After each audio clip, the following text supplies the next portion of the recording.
Regresamos a 55 minutos. Hoy hablamos de la política comunicacional del gobierno y si el camino de poner el oído cerca de la gente y escuchar cuando la gente no quiere que se apruebe una decisión gubernamental y se devuelve, ¿eso es positivo o negativo? La doctora Carmen Inver tenía una pregunta antes de irnos a la pausa. ¿Cuál era, Carmen? También, como si ustedes cambiaron el canal, se fastidiaron, porque es importante, porque si yo hiciera de abogada del diablo, yo le digo, pero espérense, los sondeos de la estrategia gubernamental te dicen, no, Luis, tú estás acabando, tú eres el hombre más querido, tú tienes que seguir cargando encima de tus hombros este gobierno porque vamos bien. Sí. Como en la Revolución Cubana, Camilo, ¿vamos bien? Sí, vamos bien, le decía Camilo a Fidel. Y mira, tienen 60 y tantos años aquí. No sabemos si bien, pero iban. Pero iban, están. Entonces, después de hacer la introducción anterior, la pregunta es, ¿puede sostenerse un proyecto solo confiando en un sector social? ¿Pero a qué sector social se refiere usted? Al sector privilegiado, clase media, media, ese sector de apóstoles que reprueban. Tú le puedes matar a 3 y llenarle de sangre el salón, pero a los ladrones no les gustan, porque tienen una ética maleable y que se conduce, y sobre todo con el mito de una independencia persecutora, que es importantísimo para ese sector muy creyente. Bueno, comienza. Brevemente. Sí. Yo creo que la fórmula de la justicia, de la cero impunidad, del castigo a la corrupción en el año 2020 fue muy efectiva porque el desgaste de Medina venía por ese lado a raíz de la explosión del caso de Brecht en el 2017 y el hecho de que la gente no sintió que hubo verdadera justicia. Se notaba a leguas que el procurador respondía a la línea de Palacio Nacional y eso fue una de las banderas de campaña. Si mal no recordamos, la noche del 5 de julio, cuando Luis Abinader llega al comando de campaña a reconocer su victoria no oficial en ese momento, pero ya era evidente que era el presidente electo, la gente gritaba, los queremos presos, los queremos presos. Ese era el grito, no era en favor de Luis Abinader, era más un voto de castigo que un voto a favor de un proyecto de gobierno. Y eso fue lo que pudieron palpar de manera realista y acertada en la campaña. Ahora, sin embargo, creo que las cartas hacia el año 2024, teniendo en consideración que tenemos un presidente candidato, digo presidente candidato porque está habilitado y nadie le va a quitar esa candidatura a Luis Abinader para el 2024 dentro del PRM, creo que ellos tienen que entender que ya el 2024 no va a ser sobre la corrupción y no va a ser de lo que ese sector, por un lado, castigó con su voto al PLD y le favoreció al mismo tiempo a Luis Abinader en el año 2020. Ese mismo sector va a reclamar otro tipo de cosas, sumado a la situación general del país, que es evidentemente económica. Si las elecciones del 2020 fueron, para mi gusto, basadas mucho en el ámbito de la corrupción y de la persecución y de la justicia, en el año 2024 va a ser estrictamente económico, porque el propio presidente Abinader lo ha reconocido. Y es que luego de la pandemia sanitaria, que bueno, hoy con el anuncio de la suspensión de las medidas pareciera que estamos encaminados al principio del fin. Pero la gente parece que está haciendo fiesta con el anuncio de hoy. Porque no le hemos ganado la pandemia, pero esas medidas las podremos analizar. Pero creo que el 2024 se va a basar mucho en la parte económica y creo que habrán otras preguntas y habrá que encontrar otras respuestas porque son diferentes al año 2020. Y creo que esa es la gran lección también, ya para pasar, la gran lección de los líderes políticos de antaño de este país, que piensan que porque lo hicieron bien en el 2004, el 2096, son las mismas respuestas que tienen que tener en la actualidad, y este país cambió y cambia radicalmente en 4 años, y así lo va a demostrar en las próximas elecciones. Si Luis Abinader no sabe leer al mismo sector que lo llevó al poder en el año 2020, pudiera complicarse el panorama. Eso que tú acabas de decir, Felipe, también lo vivimos con el caso de Lula. Lula logra en Brasil una proeza. 28 millones de brasileños que estaban en la pobreza pasaron a la clase media. Y es esa misma masa de votantes que generó protestas que nunca habían ocurrido en el caso de Dilma. No sé si se acuerdan, cuando se intentó aumentar el precio del transporte, esos jóvenes rompieron de todo, quemaron estaciones, es decir, hubo una situación muy volátil, muy difícil, y se generó prácticamente una crisis política en ese país que llevó a Dilma a renunciar a la presidencia. Ella fue sometida, destituida, a un proceso en el Congreso. Sobre la pregunta que tú haces, Carmen, en los modelos de comunicación que se discuten en América Latina, se tiene bien clara una premisa.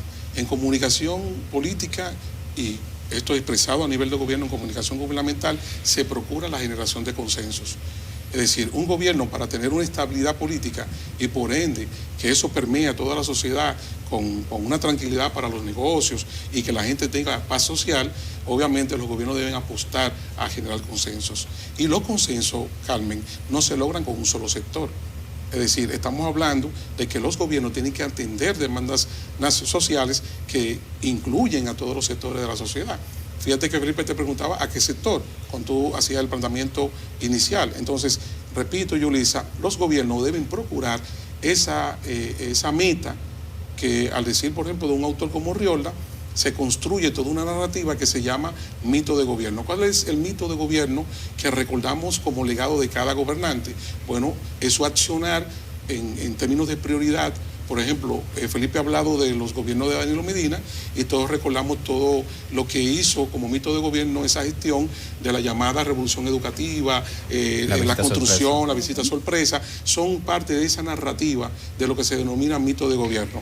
Cuando miramos a otros referentes, Felipe habla de que los tiempos van cambiando. Me voy a remitir al caso de Balaguer, que lo podemos entender nosotros. En los años de Balaguer se decía, eso lo hizo Balaguer. Entonces estaba la llamada política de varilla y cemento. Es decir, el mito de gobierno se construye esa narrativa en un gobernante que construía obras importantes para el país. Ahora, yo creo, y en lo que está hablando Felipe, obviamente de cara a 2024, vamos a ver a un presidente, y lo quiero comparar haciendo una analogía con un boxeador. Es un boxeador que va a llegar totalmente cansado en el último round, es decir, llegará sumamente agotado. De seguir porque este ritmo. De seguir este ritmo, seguirá recibiendo golpes de manera constante. Por ejemplo, las redes sociales, uno tiene que darle mucho seguimiento a esto. No es que sea el indicador fundamental, pero la sociedad, como dijo Felipe, ha ido cambiando y obviamente los sectores sociales en todos los niveles se expresan, hacen sentir su resquemor con el gobierno a través de las redes sociales, y ese es un gran dilema que tiene este gobierno. Pero vamos a establecer una diferencia. Sí. La política comunicacional de Leonel Fernández era, digamos que complicada porque la gente no lo entendía. Cuando Leonel hablaba, los memes, que en aquel momento ni sabíamos que se llamaban memes, era signo de pregunta. La gente cogía el discurso de Leonel, cogía fotos de Leonel y le ponía un signo de pregunta, o sea, ¿qué dijo? Y ponía mucha letra, y después un signo de pregunta. O sea, la gente no entendía lo que Leonel decía, porque el mismo presidente en algún momento dijo que aquí no mucha gente sabía conceptualizar, y eso le quedó para la posteridad. Entonces, Leonel fue estigmatizado por eso y su gobierno también, además de que no eran intransigentes. Luego el gobierno de Danilo Medina no era que la gente no lo entendiera, que no hablaba, o que hablaba a través de terceros y esos terceros hacían un lío y generalmente decidían una cosa y ya eso era santa palabra. Estoy hablando del segundo gobierno de Danilo Medina, porque el primer gobierno de Danilo, la gente le caía bien Danilo Medina y todo lo que hacía le parecía gracioso. Cuando se brincaba un charco, a la gente le parecía bien. O sea, había como un amor con la sociedad. Lo mismo que el primer gobierno de Leonel Fernández, que ahí se lo encontraban inteligente. Que presidente más inteligente, que habla inglés, que no sé qué. Francés, de todos los idiomas. Ahora, el gobierno de Luis Abinader es diferente del de Leonel, que nadie lo entendía, y del de Danilo, que no hablaba. Entonces, este es tal vez mucho más allá y probablemente parte de su estrategia sea diferenciarse de los dos predecesores. Uno que era mudo, no digo yo, lo decía la gente, y otro que nadie lo entendía. Entonces, yo soy cercano a la gente. Yo escucho lo que quiere mi pueblo. Si la gente no se siente cómodo con una reforma fiscal, yo le busco la vuelta. Ya no quieren usar la mascarilla, vacúnense. Bien, se vacunó la mayoría, está bien, vamos a quitar la mascarilla. Quizás esto se está poniendo bien. Una suerte de entendimiento con la sociedad. Puede ser sostenible eso por mucho tiempo. Pero mira, ahora que tú mencionas a Leonel Fernández, y a propósito de lo que dijo Felipe, recordemos que el presidente Fernández dijo en un momento crucial, si no entendemos por qué ganamos en el 96, no vamos a entender por qué perdimos después. Sí, eso fue de comunicación 001. Sí. Pero hay algo que no podemos perder, y es de pura percepción. Ese presidente que oye cada vez yo lo noto tan distante. Él se nos acerca y nos dice amigos, amigas, pero eso es construido, ojo, y por eso es peligroso, porque cuando te le acerca, incluso en estos días, se nota un poco airado, él no está muy conforme. Pero hay algo que no podemos dejar en estos minutos que nos quedan. Este discurso de hoy es parte de una estrategia porque hicieron un sondeo y dijeron, presidente, espérese. Estamos calientes, hay inconveniente. presidente. Exacto, y cuando tú hablas de las redes, tengo la percepción o la convicción de que el presidente Abinader tiene un respaldo mediático que ningún otro presidente había tenido. Bueno, no me atrevo a decir que ningún presidente había tenido, porque el primer gobierno de Danilo Medina aceitó bien la máquina a nivel de medios, tanto a nivel de la capital como a nivel... Pero es que te ha sumado todo. Sí, lo que pasa es que eso es otra época, a pesar de que fue hace tan poquito que Medina estaba gobernando. Pero debo decir, con respecto a la pregunta del discurso, que también pienso que responde a ciclos. La vida y los medios de comunicación y los gobiernos funcionan en función, valga la redundancia, de ciclos noticiosos. Estamos ya en tierra derecha, como dirían en hípica, en la hípica, rumbo al 27 de febrero. El presidente está necesitado de buenas noticias para llegar de una manera mucho más positiva a rendir cuentas el 27 de febrero, porque evidentemente el escenario es mucho más complicado que el que tenía hace un año, cuando recién tenía pocos meses y podía decir, estoy recién entrando, esto es lo que prometo, esto es lo que voy a hacer. Hoy por hoy se le puede exigir al presidente qué usted prometió, qué usted ha hecho en un momento económico, siendo muy objetivo y siendo mínimamente crítico, es delicado a nivel económico por el tema de los combustibles, el alza de costo y demás. Entonces, todo este contexto invita al presidente y al gobierno a decir, tenemos que empezar un ciclo positivo de hechos noticiosos a favor del gobierno para que el presidente llegue mejor blindado al 27 de febrero. Y una última cosa, con respecto a lo que decía Yulisa, evidentemente se ha distanciado de su antecesor y del presidente Leonel Fernández. Habla mucho, pero tampoco cae en la exageración que hacía Hipólito Mejía, porque todos los extremos son malos. Sin embargo, creo sinceramente que el estilo actual de comunicación, por el nivel de exposición... No, y no hablamos de lo de Hipólito. Si la calle está dura, súbase a la acera. Súbase a la acera. Si los huevos tan caros, vaya a ver cuánto cuesta a la gallina poner Claro, huevo. ese tipo de cosas. Entonces, el presidente Abinader me parece que no es sostenible. Si él está visualizando un proyecto a 8 años, no es sostenible este modelo de comunicación de ese nivel de exposición. Y lo más importante es que a nivel interno del gobierno no están todavía monolíticos en términos de la estrategia de comunicación, porque hoy en la mañana le preguntaron al gabinete, al Ministerio de Salud, si eran ciertos estos rumores del levantamiento de las restricciones, y resulta que ellos dijeron que no. Y ahora en la noche el presidente me dice que sí. Entonces creo que esa falta, revisar la estrategia, el nivel de exposición del presidente y que el gobierno entero asuma una sola línea comunicacional. Porque parece que no es el gobierno. Algo que tú dices es importante. El tren gubernamental tiene que asumir una política comunicacional. Alguien tiene que ser el vocero, porque ahora mismo uno no sabe quién es el vocero. Pero se decía que iba a hablar de las PACA, precisamente, de la construcción del muro. O de la reforma constitucional. Y de la reforma, que también A mí es... me Y de la dijeron, inflación. No, a nosotros nos dijeron aquí, un gurú va a hablar de la gasolina otra vez. Bueno, en este caso, yo lo que puedo decirte es lo siguiente. Hay un referente en la región que es para mí paradigmático. Es el caso de Vicente Fox en México. Este señor llegó, un cowboy que pensaba en inglés, con sombrero de vaquero, con jeans, con bota, estaba hasta en la sopa. Había una misa, ahí estaba Vicente Fox. Había una boda de 2 personas en Cuernavaca, ahí estaba Vicente Fox. Y llegó a un punto de saturó tanto a la población que ya lo que decía, como tú planteabas, Carmen, al principio, ya no generaba relevancia, interés, ni siquiera en los medios de comunicación, porque su palabra estaba desgastada. Era una persona que comenzó con unos altos niveles de popularidad y terminó con unos niveles sumamente bajos, porque estamos hablando de un presidente que se sobredimensionó demasiado en una exposición mediática demasiado alta. Entonces, esos son los extremos. El presidente de la República, por ejemplo, Homero, que es el portavoz del gobierno, anuncia mediante un Twitter, en su cuenta de Twitter, anuncia hoy que el presidente va a hablar. Le digo con sorpresa, yo no había visto una gestión gubernamental en términos de comunicación como la está realizando este gobierno. No es la primera vez, Yulisa, que hacen cosas como destellos, es decir, evidencian improvisación. Por ejemplo, Hay una reflexión que hay que hacer con este discurso del presidente ante la pregunta que se hace hoy. Por ejemplo, ¿a cómo estamos hoy? A 16 de febrero. ¿A cuántos días estamos del 27 de febrero? ¿Por qué el presidente no esperó el 27 para anunciar al país en su rendición de cuentas todo lo que argumentó para justificar levantar las restricciones? ¿Por qué no lo planteó en ese escenario?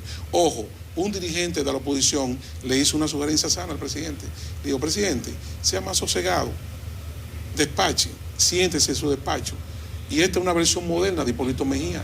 Hipólito Mejía le traía problemas hasta la gente de seguridad. Se conocen anécdotas de que iba por una calle, espérate, ahí vive Carmen, déjame saludar a Carmen. Entonces iba y le tocaba la puerta a una persona y cuando la persona abría la puerta era el presidente de la República. Estábamos hablando de una gente espontánea, los tiempos no son para eso. El que sabe de planificación tiene bastante claro que las acciones de un gobierno se planifican. Y hay un axioma en comunicación gubernamental. Hay una discusión generacional, porque los millennials y la nueva generación quieren presidentes cercanos, presidentes espontáneos, inclusive que hablen de medio ambiente, de combate a muchas otras. Pero eso se debe planificar. Las generaciones anteriores quieren presidentes circunspectos, presidentes planificadores, planificativos. Entonces, que conceptualicen. Entonces, hay que buscar un punto medio también. Un equilibrio. Por eso decía Felipe ahorita, los extremos son malos. Hemos aprendido siempre en la vida que ese es un axioma que debemos respetar, debemos tener mucho cuidado. El presidente de la República, repito, se está exponiendo demasiado. Yo creo que es tiempo de enfriar un poco. Eso pasa en la economía. Cuando hay una decisión de un gobierno de, por ejemplo, ponerle dinero en la mano de la gente, el circulante, se activa, se calienta la economía, pero hay un momento en que hay que enfriarla. Yo pienso que en comunicación... ¿No sorpresa el 27? No, no hay ya sorpresa, está para lo de nada. Hidrocarburos, lo de fideicomiso, ya no hay pandemia. La expectativa puede ser dificultosa de llenar en el 27 de febrero, pero pienso ¿Cambio que... en el gabinete podría haber? No. Yo creo que... Hay un rumor de que va a haber cambios. Hay un rumor. Hay varios funcionarios calientes que este es el último año tranquilo del gobierno y entre comillas, entre unas gran comillas, es tranquilo porque el 2023 ya empieza el año preelectoral y ahí la cosa sí se pone interesante en términos políticos por la atención que eso va a ejercer sobre el gobierno. En definitiva, yo creo que es verdad que el presidente debe, de alguna forma, lo que decía Leonel Fernández, administrar el silencio. Él le fascina esa idea de administrar su silencio y lo hizo en aquella época magistralmente. Hoy por hoy, dice Yulisa, y le doy la razón, de que la gente necesita un presidente más cercano porque además estamos en tiempos extraordinarios. Cuando hay una crisis de esta magnitud, la gente necesita escuchar a sus líderes. Sin embargo, creo que debe revisarlo en el mediano y largo plazo porque no me parece que un proyecto de 8 años sostenga este nivel de exposición. Su conclusión, doctora. Bueno, me sorprendió porque... las expectativas para el 27, lo de cercanía, me encantaría que la dirección de 55 minutos pautara otra discusión con ustedes, porque yo creo que estamos manejando lo de cercanía de una manera que no es correcta. Cercanía no es decir amigos y amigas, le voy a decir algo y después separarse. Lo del tuit también. Entonces, conclusión, yo estoy convencida de que la estrategia comunicacional del presidente es la que ellos quieren. Y ellos están convencidos de que es efectiva y que lo demás es de personas que no están conformes con las gestiones gubernamentales. Gracias a los tres. Esto va a tener una segunda parte, que va a ser pronto. Va a ser un gobierno reactivo. Va a ser pronto. No es proactivo, Yulisa. Gracias a Raúl Hernández, a Felipe Vallejos y a la doctora Carmen Inver. Teníamos preguntas que se van a quedar para mañana. ¿Qué tan de acuerdo está usted con la eliminación de todas las medidas del COVID-19 anunciadas por el presidente? Ahí está ya mi compañero Félix Victorino, que está listo esperando el pistolazo para venir a compartir con ustedes y él va a comentar también sus comentarios. Cerramos esta noche con nuestro video acostumbrado para que no se vayan a la cama con noticias estresantes porque el sueño no resulta placentero.